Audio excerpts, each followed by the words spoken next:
Mga boss, magtataas na daw ng sahod sa Region 4A o Calabarzon at Region 7 o Central Visayas. Sa bagong labas na wage order, yung Calabarzon ay magkakaroon ng taas sahod sa katapusan. Tapos yung Central Visayas ay sa October 2 naman magkakaroon ng taas sahod. Ang pinakamahalagang tanong, magkano ba yung pinag-uusapan natin na taas sahod? Sabi ko nga sa inyo, mas mababa pa rin yung iseset nila na minimum wage kumpara sa National Capital Region.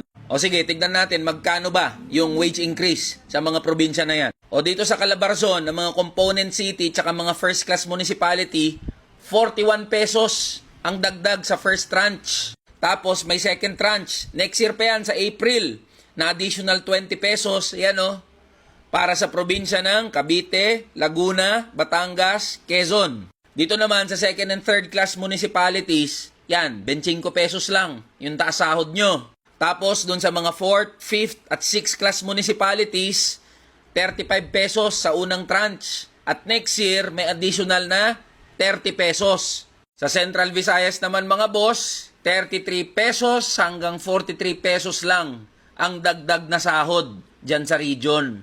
Yan check nyo na lang. Check nyo na lang dun sa page ng DOLE tsaka ng National Wages and Productivity Commission kung gusto nyo makita yung buong listahan yan. Pero mga boss, kahit balibalik na rin nyo yung wage order na yan, barya pa rin, barat pa rin ang sahod ng mga manggagawa sa probinsya. Okay, sige, may dagdag sahod.